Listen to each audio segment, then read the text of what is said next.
Olá a todos, muito bem-vindo ao YouTube. Quero agradecer a todos por visualizar essa aula. Essa aula aqui é a aula videoaula 2, tá? É uma partezinha da videoaula do curso que eu já postei, eu retirei e dei uma atualizada, uma melhorada no áudio e estou postando de novo sobre válvula de expansão. Quero dizer para vocês que é o seguinte: eu não sou locutor, sou um pouco gago, tá? Tenho dificuldade de falar às vezes e tal, porque quando eu gravo, eu não gravo lendo de nada, num texto, livro, eu falo da minha cabeça, eu falo do meu conhecimento que eu tenho sobre a matéria. Lógico que eu dou uma revisada antes, dou uma consultada para ver se vai sair tudo certinho e tal, mas eu falo assim direto, eu não fico lendo texto nem nada, então eu gaguejo, é normal, sou um pouco gago. As pessoas assistem o vídeo, tendem a censurar porque está falando ruim, porque o áudio é ruim. É um áudio simples, estou gravando no meu computador, estou gravando em casa, tá? Estou colocando no YouTube para ajudar quem precisar, né? Quem achar que vale a pena. Agora, críticas do tipo lixo, não vale nada, não presta, eu não acho que seja construtivo, tá? Trouxe mais esse material para vocês aí, espero que gostem. Se quiser dar o like, fico feliz, tá? Se quiser se inscrever no canal, muito obrigado. Assistam o vídeo. A nossa válvula que nós vamos estudar nesse capítulo é a válvula de expansão termostática da Danfoss, VET. Por isso que a gente chama ela de VET, válvula de expansão termostática. É a T2 ou a TE2. Por que ela tem esse T2 e TE2? Porque essa válvula de expansão, quando ela é T2, que 2 é o corpo, é o tamanho do corpo, porque acima desse 2 tem mais números, tem outras válvulas maiores. Então 2 é o corpo dela, o modelo dela, e T de termostática, e não tem esse E. Por quê? Quando não tem esse E, é porque não tem essa parte aqui, ó, o equalizador, não tem. Ela é uma válvula simples, tem só saída e entrada, então ela se caracteriza como T2. 2 por causa do corpo e T por causa da termostática. E quando é TE2, aí tem essa entrada aqui do equalizador. E aqui diz assim: as válvulas de expansão termostática regulam a injeção de líquido refrigerante nos evaporadores. A injeção é controlada pelo superaquecimento do refrigerante, portanto, as válvulas são particularmente adequadas para a injeção de líquido em evaporadores secos. O que é seco? Seco é porque ele não tem nada dentro, a não ser o gás, quando é injetado e transformado em vapor. Injetado líquido, transformado em vapor. Quer dizer, ele passa do estado líquido para o estado vapor. Isso chama-se mudança de fase. Então, quando você ouvir mudança de fase, ele está indo de um estado para o outro. Ele pode ser de vapor para líquido quando está no condensador, e de líquido para vapor quando está no evaporador, né? Nos quais o superaquecimento da saída do evaporador deve ser mantido constante. Superaquecimento é uma coisa que nós vamos estudar bastante, e ele deve ser mantido constante, uma para manter a temperatura interna da câmara e outra para manter a temperatura interna do compressor. Bom, a válvula ela é constituída exatamente de alguns detalhes, né? Ela tem um elemento aqui de potência em aço inoxidável, né? E um diafragma dentro desse elemento, né? que tolera grandes pressões e tem uma resistência à corrosão. Então, isso aqui, essa parte de cima da válvula, essa cabeça da válvula, nós chamamos de elemento. É o nome técnico dela, é o elemento. E o que está dentro do elemento é o diafragma. Aqui é a saída da válvula, o que vai ser conectado ao evaporador, né? E aqui embaixo é a entrada da válvula, o que vai ser conectado no tubo de líquido que vem do condensador. E dentro da válvula é alojado o conjunto orifício, que é um cartucho, cerca de 5 a 8 milímetros, 5 a 8 centímetros de comprimento, e que é instalado dentro da válvula, que tem a função de injetar o gás para dentro do evaporador. Quer dizer, ele fica dentro da válvula. E você pode trocar. Você pode colocar diversos números. O número, por exemplo, tem 0, 00 a 06. 00, 01, 02, 03, 04, 05 e e 0,6. Parou por aí. São 7 orifícios, são 7 tamanhos de orifício. E determinado tamanho tem a ver com o diâmetro do furo. Então 0x, vamos contar de novo? 0x, 00, 01, 02, 03, 04, 05, 06. Então são 8 tamanhos de orifício diferentes para essa válvula TE2 ou TX2 ou T2, né? Tem várias letras. Bom, e o 0x é bem pequenininho, é um buraquinho mínimo, e o 0,6 é um buraco grande, né? Um buraco cão, vamos dizer assim, em relação ao tamanho da peça. Então, e ele é alojado aqui. E na entrada do orifício tem uma tela para evitar que a sujeira entre no orifício e entupa ele, evidentemente. E nessa tela tem um cone, que é onde é alojado a porca que atarracha aqui na válvula, justamente a porca que vem do tubo de líquido. Então, quando atarracha a porca aqui, a flange do tubo de líquido faz contato com o cone da tela do orifício e veda aqui o contato. Aqui nós temos a tampa do setor de ajuste da válvula. Aqui é onde fica o parafuso de ajuste da válvula, quer dizer, ajuste do superaquecimento, aquilo que eu acabei de falar. E esse parafuso incide direto na mola. E essa mola é que pressiona essa agulha, né? Pressiona. Essa mola é responsável por a pressão sobre a agulha. Na verdade, a mola ela afasta a agulha do buraco. A mola está aqui, vamos pensar, a mola está aqui e aqui é a base do elemento, onde fica preso o diafragma. Então, quando a mola faz pressão para cima, o diafragma faz pressão para baixo, tá? Então, quando você regula aqui o parafuso na mola, sobre a mola, o que você faz? Você dá mais pressão na mola aqui, e a tendência da mola ter mais pressão é empurrar mais orifício, mais a agulha para cima, né? Apertou para a direita, aperta a mola empurra a agulha para cima.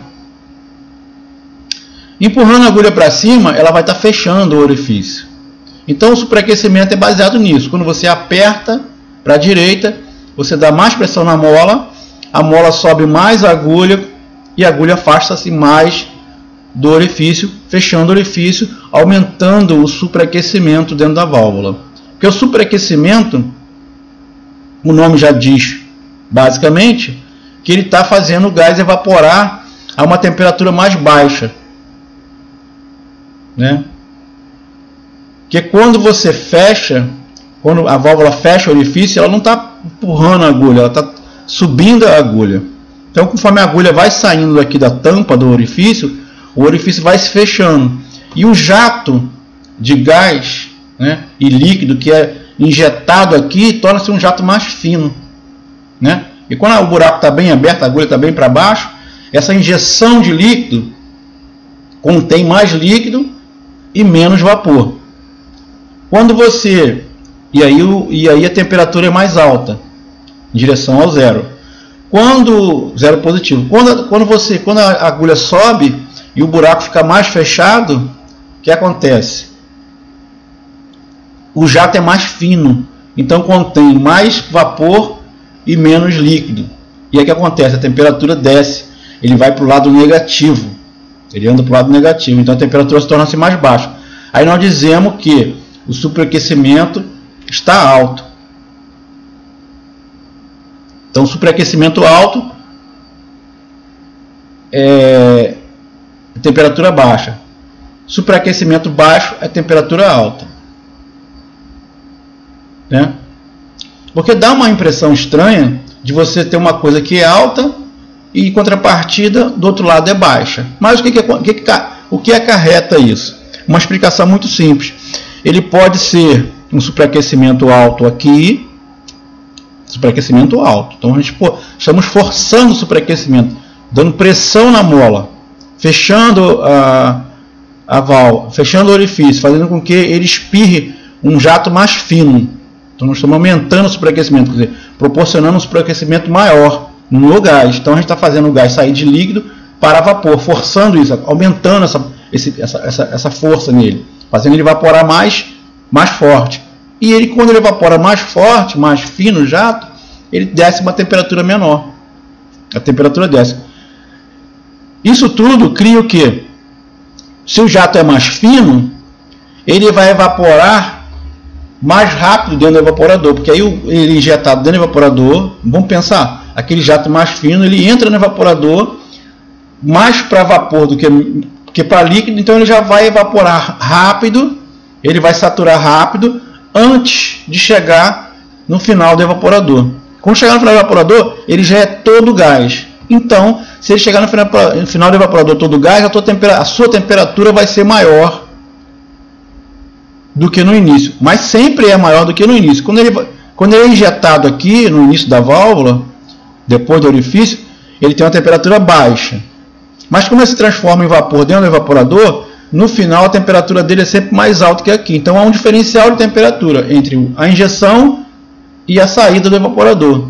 Mas se você fecha aperta esse parafuso e você faz com que a válvula feche o orifício, essa temperatura no final vai ser muito mais alta, porque ele já está evaporando dentro do evaporador. Então a temperatura final vai ser mais alta. Então a gente diz que isso aumentou o superaquecimento, né? Porque ele aumentou a temperatura de final dele. A temperatura sobe. Então aumentou o superaquecimento. Sendo que na saída ela está mais baixa. Mas porque está transformando o gás líquido em vapor. Quando a gente fala diminuir o superaquecimento, que é voltar o parafuso para a esquerda, o que acontece? A gente tira a pressão da mola, o diafragma vence a mola e abre mais o orifício. Abre mais o buraco. Porque nesse buraco tem uma tampinha. E essa agulha que está no final, aqui mais fina, é ela que abre o buraco. Então o que vai acontecer? Vai passar mais líquido aqui dentro. Aquela mistura de injeção, aquela injeção de líquido vai ser muito mais líquido do que vapor. O que vai acontecer? Essa mistura vai para dentro do evaporador e vai conseguir chegar no final do evaporador ainda uma parte dela líquida. Então a temperatura no final do evaporador vai ser menor. Daí é um superaquecimento mais baixo. Superaquecimento baixo, superaquecimento alto. Então vai ser um superaquecimento menor. Em contrapartida, essa temperatura menor vai fazer com que o bulbo diminua a densidade do gás dentro dele e vai fazer com que a pressão aqui diminua. Então essa agulha vai subir. Essa agulha subindo, o que acontece? Esse jato fica mais fino, esse superaquecimento aumenta. Então, quer dizer, o bulbo controla isso. Quando está frio, cai a pressão do gás, a agulha sobe. Quando está quente, sobe a pressão do gás, a agulha desce. Então, mesmo você controlando aqui no parafuso, o bulbo também vai controlar. Mas para cada posição que você colocar o parafuso, isso vai ser um tempo maior. Você vai criar um evento maior. Quer dizer, o evaporador vai gelar por mais tempo, uma temperatura mais baixa. Então, quando você diminui aqui, você abre a válvula, o que acontece? Chega mais líquido, mais rápido lá no bulbo, mas não no bulbo, dentro do cano, e a temperatura fria. Aí a temperatura fria faz com que o bulbo feche a válvula, e aí diminuindo a injeção. Só que acontece? Ela trabalhou um tempo, você abriu, então o buraco aumentou. Ela trabalhou um tempo jogando aquele jato de mistura de gás numa temperatura mais alta. Não foi uma temperatura mais baixa. Então a temperatura do ambiente foi mais alta. Certo? Então você precisa que ele se mantenha mais fechado para a temperatura de evaporação ser mais baixa, para a temperatura do ambiente da câmara ser mais baixa. Então, quando você fecha a válvula, a temperatura cai dentro da câmara. Quando você abre a válvula, a temperatura sobe dentro da câmara. Então, há essa ligação entre fechar e abrir fechar, a temperatura desce, abrir, a temperatura sobe. Essa relação daqui da válvula. Mas esse ajuste de fechar e abrir não é muito grande. Não existe assim um arranjo, né?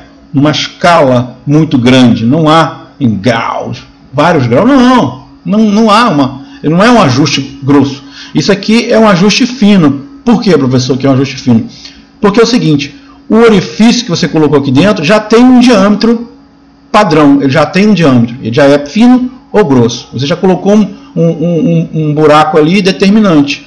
Então, o gás sempre vai injetar dentro daquele padrão do tamanho do buraco. Se o buraco for pequenininho, já vai injetar um jato fino, né? Bastante mais gás mais vapor do que líquido.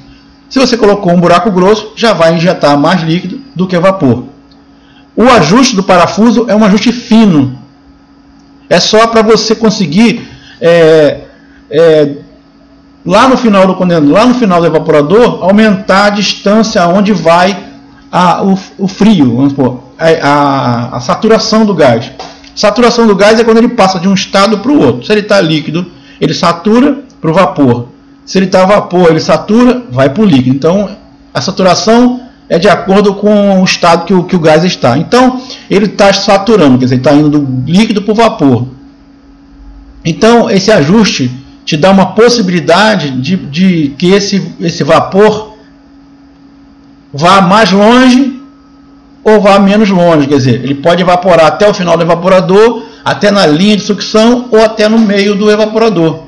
Dependendo do que você fizer aqui no ajuste, você abrir mais, o vapor vai se evaporar mais longe, quer dizer, pode ultrapassar o final do evaporador e terminar de evaporar lá pela linha de sucção.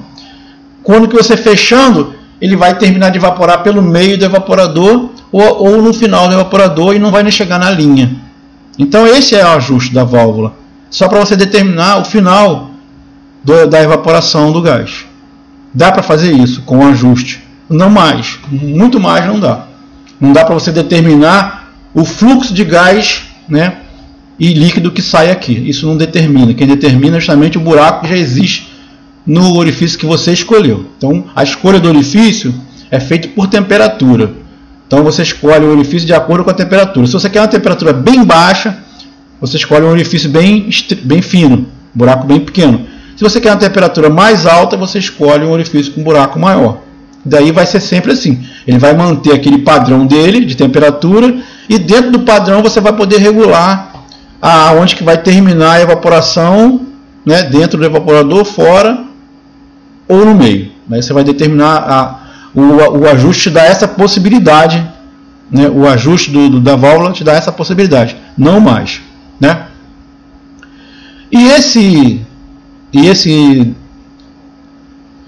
Essa conexão aqui que tem aqui na válvula chama-se tubo equalizador, né? É porque ela é uma TE, ó. Ela é uma TE2, então é uma válvula equalizada, tem esse equalizador. Então esse equalizador está aqui justamente para compor uma situação de abertura da válvula e também para compor uma situação de começo de abertura da válvula. Por quê? Quando você liga a sua unidade condensadora e começa o gás a circular no sistema, né, a câmara está quente, o balcão está quente, a ilha está quente. Então você tem uma troca muito alta. Uma troca alta. O que acontece? Então, no final do evaporador, está a temperatura ambiente. O que vai acontecer? Esse gás que está aqui está quente, então ele vai circular pelo capilar de inox e vai insuflar o diafragma, e esse diafragma vai abrir toda o orifício. A agulha vai descer toda e vai abrir todo o orifício. Então esse buraco está bem aberto, muito aberto. Então, quando ele injetar o líquido aqui dentro da válvula, vai ser puro líquido, né? Puro líquido. E esse líquido vai sair por dentro do evaporador, vai evaporando, vai embora, vai alcançar a linha de sucção e pode até chegar no compressor. E que não é legal que chegue líquido lá no início, né? Quando partir, e vai estar todo aberto e vai líquido por ali afora, vai chegar até no compressor por um bom tempo, né? E até a parede do tubo, o final do tubo do evaporador gelar, abaixar a temperatura e aí fechar e diminuir, retrair aqui o diafragma e a agulha voltar e poder essa expansão ser menor, né, com mais vapor do que líquido, vai demorar. E esse compressor não pode receber essa carga de gás líquido nele. Então, por isso que existe o tubo equalizador. Essa pressão, esse tubo aqui, é conectado no final do evaporador, né? Porque não podia ser no começo, não podia ser em qualquer parte, já que ele vai pegar só a pressão. Vamos pensar que ele podia pegar só a pressão. E por que ele é conectado lá no final do evaporador? Sim, porque ele não vai pegar só a pressão, ele vai pegar a temperatura também. Vamos pensar. Conecta-se o tubo aqui no final do evaporador para ele pegar a pressão interna. Vamos falar sobre duas coisas, a pressão e depois temperatura. A pressão de um sistema do lado de baixo começa aqui na saída do orifício, até aqui no orifício ele vem com a pressão de alta. Lá, pressão de alta, uma pressão bem alta. E quando ele chega aqui no orifício que passa para dentro da válvula, ele passa a ser pressão de baixa. Então ele cai muito. Vamos supor, se ele vem em 200, ele cai para 20.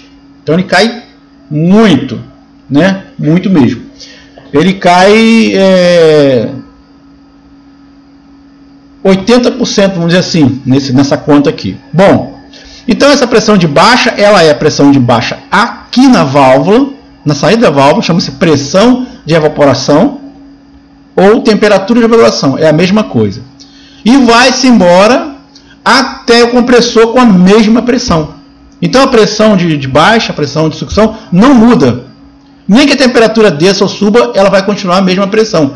Ela vai continuar sempre a pressão que vai estar aqui. Se a pressão cair aqui, se a temperatura logicamente cair aqui, a pressão vai cair junto com ela. Certo? Vamos supor, a temperatura aqui está baixa, a pressão está baixa. Se a temperatura aqui subir, a pressão vai subir. Mas aqui, no final do evaporador, vai ser a mesma pressão daqui. A mesma pressão. Mas a temperatura do final do evaporador não vai ser. Vai ser diferente. Por quê? O ambiente da câmara tirou a temperatura do gás que está passando dentro do evaporador. Então, voltou um gás com a mesma pressão do início, na entrada do evaporador, porém com uma temperatura diferente, mais alta. Então, fica a pressão e desce a temperatura, e sobe a temperatura, vamos supor, troca a temperatura. Pois bem, e aí esse tubo equalizador está conectado no final do evaporador, certo? Então ele traz a pressão normal para cá e o que ele faz? Ele empurra esse diafragma para cima, forçando a válvula a fechar. Né? Porque eu não te falei que quando começa tudo, está tudo quente, e esse bulbo aqui está quente, e a pressão dentro do diafragma é muita, e ela empurra toda a válvula, o orifício para abrir, e abre todo o orifício e passa um jato enorme de mais de líquido do que do gás. E quem é que protege? Quem protege isso é esse camarada aqui. Ele exerce uma pressão aqui, dentro dessa câmara, empurrando o diafragma, mantendo um equilíbrio. Na verdade, quando ele empurra, há uma pressão ao contrário e aí há um equilíbrio. Então, o diafragma nem abre muito a válvula, nem o gás fecha muito o orifício. Por quê? Essa situação? Porque ele está trazendo um gás lá da sucção, no final da sucção, que tem uma temperatura maior do que a temperatura que está do começo aqui. Então ele cria, além dele criar um equilíbrio de pressão, ele cria um equilíbrio de temperatura. Ele traz a mesma temperatura que esse bulbo está sentindo, ele está trazendo para cá, por condução, né? Por convecção através do gás. E essa temperatura é diferente do início aqui da válvula, é diferente, é mais alta. Então acaba surgindo um equilíbrio aqui. Então na hora que parte o motor, que vai sair muito líquido, não sai muito líquido, porque o tubo equalizador mantém a válvula, não deixa a válvula abrir tanto o orifício, não deixa o diafragma abrir tanto, ele dá aquela segurada, por causa da pressão e por causa da temperatura, ele dá aquela segurada. E aí a válvula trabalha meio que muito aberta, mas não tanto, o que seria se não houvesse esse tubo. Tá bom, isso é o início. E aí, no final do ciclo, que é quando já está tudo gelado, já está tudo frio, já trocou esse calor, aqui no final, no bulbo, onde está preso no final do evaporador, a temperatura é fria, já está fria, né? O bulbo, já, o que tem dentro dele, o gás que tem dentro do bulbo, é o mesmo gás que está se usando no sistema. Por isso que a gente usa uma válvula para cada gás. Então, se tem um determinado gás, você está usando aquela determinada válvula para aquele gás, porque dentro do bulbo tem o mesmo gás que tem no sistema. Daí esse gás já contraiu, já diminuiu aqui o diafragma, e essa agulha já voltou e essa válvula está quase fechada, passando um mínimo de pressão. Professor, por que ela não fecha completamente? Exatamente, outra vez, aqui o tubo equalizador não deixa ela fechar completamente. Por que, professor? Mas ela não está fazendo pressão contra o diafragma, ajudando o diafragma a fechar? Sim, está fazendo pressão contra, tem a pressão da mola também, fazendo contra, mas, porém, todavia, ele também traz a pressão final, traz a temperatura final do evaporador. E essa temperatura, logicamente, é mais alta que a da que está acontecendo aqui. Né? É a mesma temperatura que o bulbo sente. O que acontece? Ele influencia aqui a temperatura do diafragma. Né? Ele influencia na temperatura, porque a válvula está super gelada. A válvula fica congelada, coberta de gelo, por causa que a temperatura dela é muito baixa. Mas esse tubo está trazendo uma temperatura mais alta. E aí mantém a temperatura mais alta aqui e acaba fazendo um trabalho oposto. Ele acaba aquecendo o gás que está aqui dentro do diafragma, fazendo com que ele ainda continue abrindo a válvula. Pouco, mas continua. Quer dizer, então esse gás aqui tem dupla função, esse tubo. Além de trazer temperatura, além de trazer pressão, ele também traz temperatura. A pressão vai estar baixa porque a temperatura está baixa. Então a pressão vai estar baixa. A mesma pressão vai estar lá no final do evaporador. Então a pressão não vai estar influenciando muito aqui. Mas a temperatura vai estar influenciando, fazendo com que esse diafragma não recolha totalmente. Então ele traz um equilíbrio. Por isso o nome dele é tubo equalizador. Ele equaliza a temperatura e pressão aqui dentro da câmara. O tempo todo. Mesmo no início, no meio e no fim.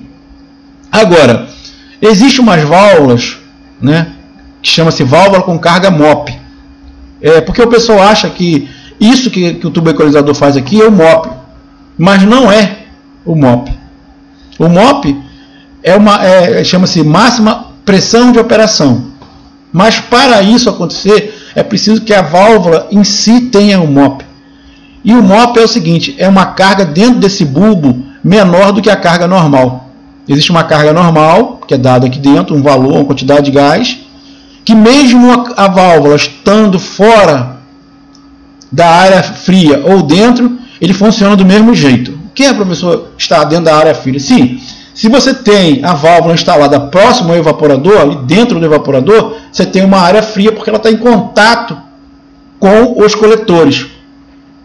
Agora, se essa válvula ficar lá do lado de fora do evaporador, num tubo de acesso, porque o tubo de acesso ao coletor é aquele tubo que sai da válvula e vai para o coletor. Ele tem no máximo 10 centímetros. Quando você alonga esse tubo e põe esse tubo lá fora do evaporador, você pode usar uma válvula com MOP, que aí a carga da válvula, a carga do bulbo é menor. O que vai acontecer? Então a válvula trabalha numa área quente e o bulbo pode trabalhar numa área fria ou numa área quente, dependente da válvula. Nesse caso aqui, essa válvula pode trabalhar lá fora, pode trabalhar aqui dentro, não depende do local que ela tem que trabalhar. Ela pode trabalhar em qualquer área. A outra válvula, com carga MOP, não. Tem que trabalhar longe do coletor, porque ela não pode ter a mesma temperatura que essa válvula tem. Aqui não tem MOP. Ela não pode ter essa temperatura, tem que trabalhar fora do local de expansão, longe, para poder a carga MOP funcionar. A carga MOP ela é menor. Então, a questão de máxima operação funciona melhor aqui, porque não tem tanto aquela pressão que tem nessa, porque nessa aqui tem muita pressão, então ela sempre está forçando a válvula a abrir. Tá? Então, no início da operação dessa válvula comum aqui, ela mantém uma pressão alta. Mesmo tendo o tubo equalizador, né? Mesmo tendo essa regulagem, ela mantém uma pressão mais alta. Ela mantém a pressão mais alta no início. Não é uma pressão muito alta, mas é uma pressão mais alta. No caso da válvula que tem carga MOP, não. no início logo no início da refrigeração, no início da instalação, no início da partida, né, na partida, ela já trabalha com ela já trabalha com a pressão baixa, porque a válvula está fora do ambiente, ela não pode ficar no ambiente frio, senão ela trava, ela fecha completamente, e o bulbo tem pouco gás, então ela já começa a evaporar com pressão mínima. Mesmo no início, está tudo quente, partiu o motor, aquele monte de gás, a pressão é lá embaixo. Assim, até o final. Ela mantém a máxima pressão de operação, quer dizer, ela tem a carga MOP, então ela tem uma pressão máxima de operação, que é baixa.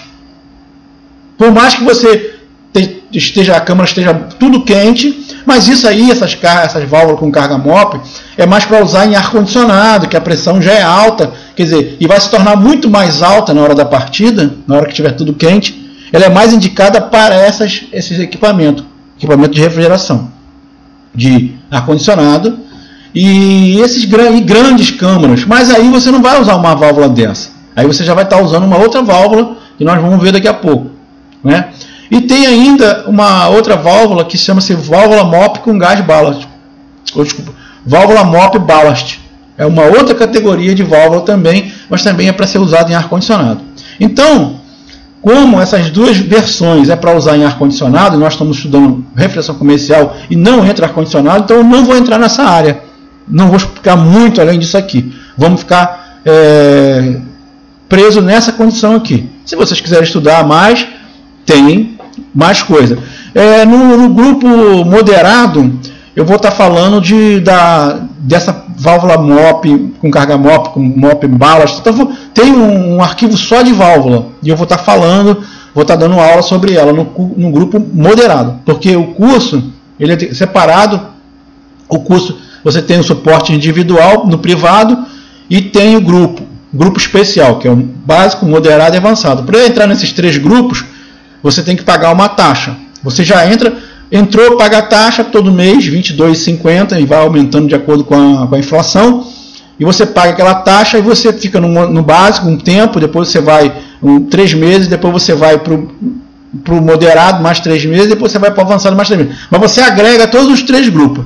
Grupo básico, grupo moderado, grupo avançado, você agrega os 3 grupos, porque cada grupo tem um jeito, né, de se trabalhar.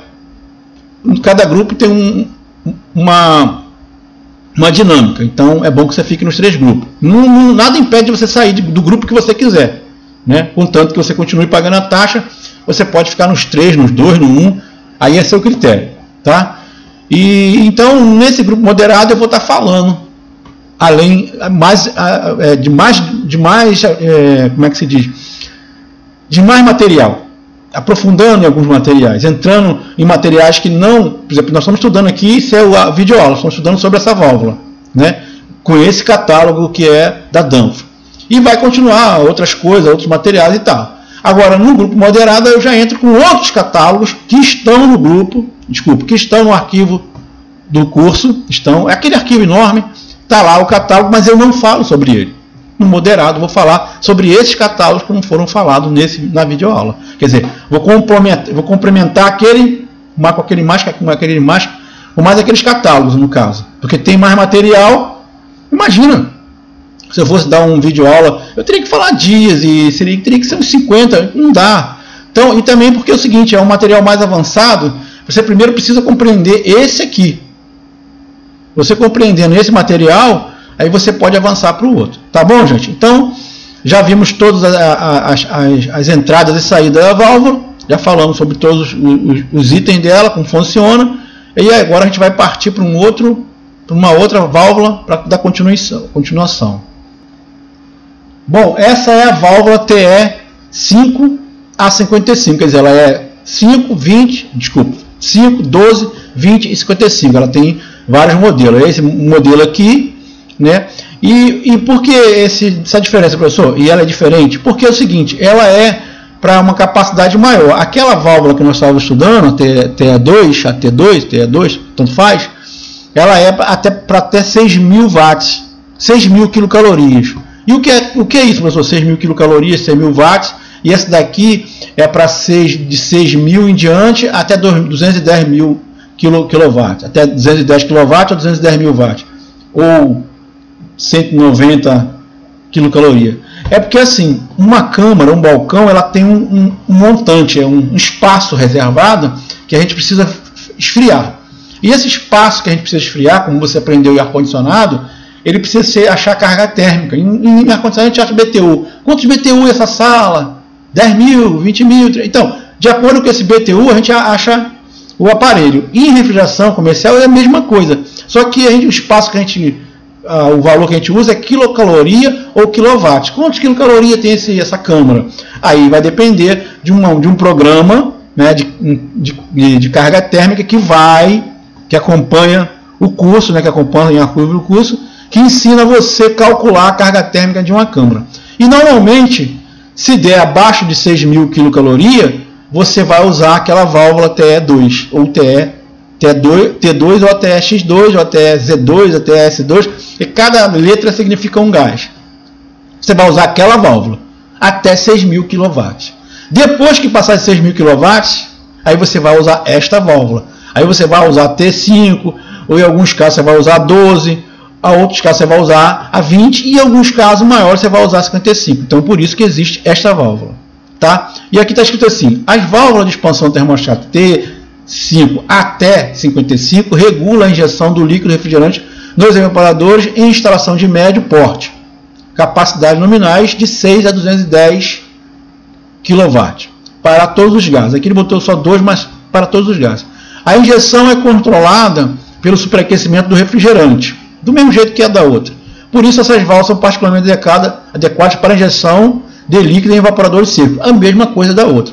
Onde o superaquecimento na saída do evaporador deve ser mantido constante. A mesma coisa da outra válvula. Então ela só é uma versão maior daquela válvula que nós acabamos de estudar. Uma versão maior, um corpo maior, não quer dizer que é muito grande, é um pouco maior.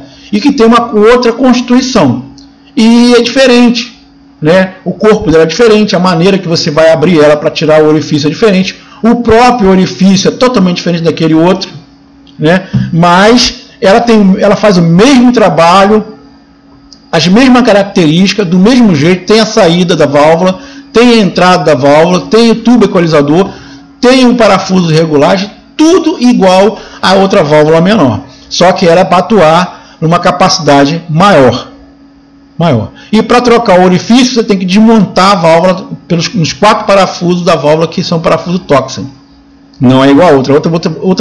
A outra basta você tirar a porca e o orifício já sai. Nessa não.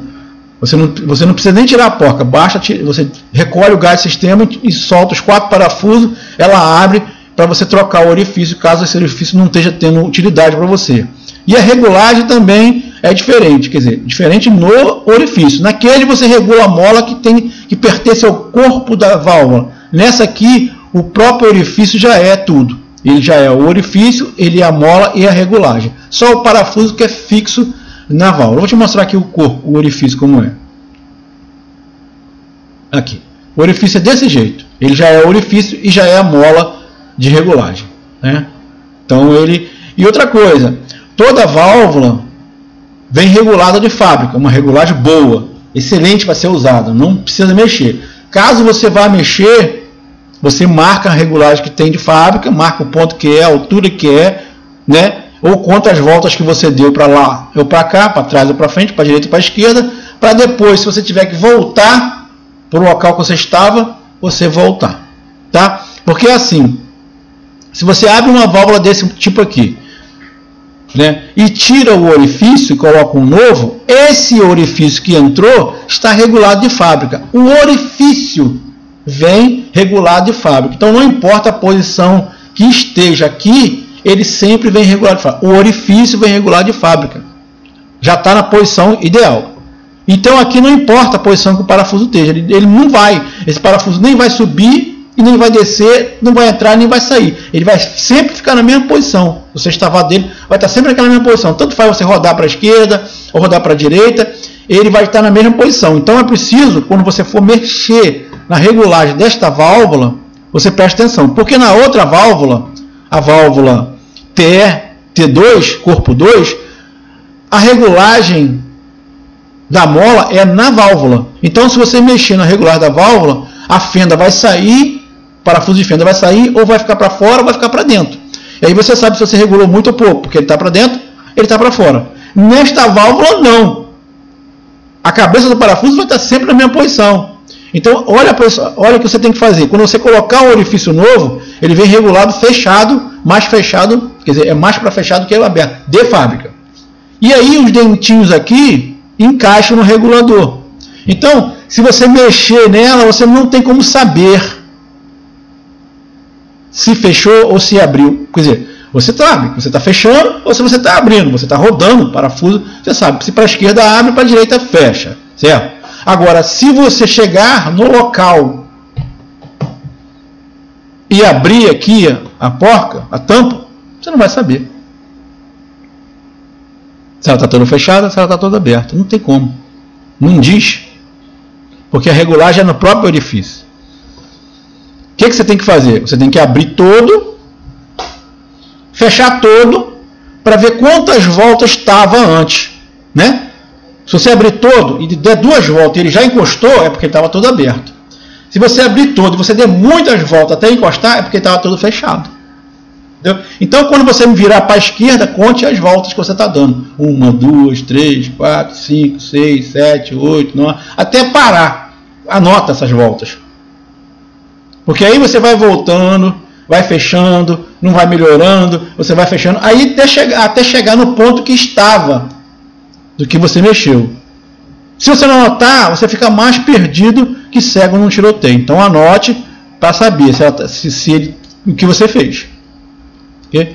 A não ser que você pare tudo, abra a válvula e olhe para o orifício para ver qual a posição que ele está. Se está totalmente fechado, totalmente aberto, meio fechado, aí seria também uma opção. Tá? Então eu não tenho que falar muito dessa válvula, porque tudo que eu falei na outra válvula pode ser aplicado nesta válvula, menos a regulagem do parafuso de ajuste de superaquecimento, que é diferente, né, em relação ao orifício que está lá dentro. Então, se você chegou, presta atenção, chegou numa válvula T2, aquela pequena, tirou o orifício e colocou o outro, a válvula já está regulada. O superaquecimento já está definido na válvula. Nessa válvula não. Você chegou, tirou um orifício e colocou outro, o orifício que estava regulado para naquela válvula. Esse que você está colocando não, está regulado de fábrica. Perfeito? Então você tem que comparar os dois orifícios para ver como é que eles estão. Estão em posição diferente de ajuste. Ou você ajusta o teu novo de acordo com o ajuste do antigo e coloca no lugar, ou você coloca o novo com a regulagem de fábrica no lugar e espera para ver o que vai acontecer, para depois então você mexer na regulagem, abrindo ou fechando. Entendeu? Muito bem.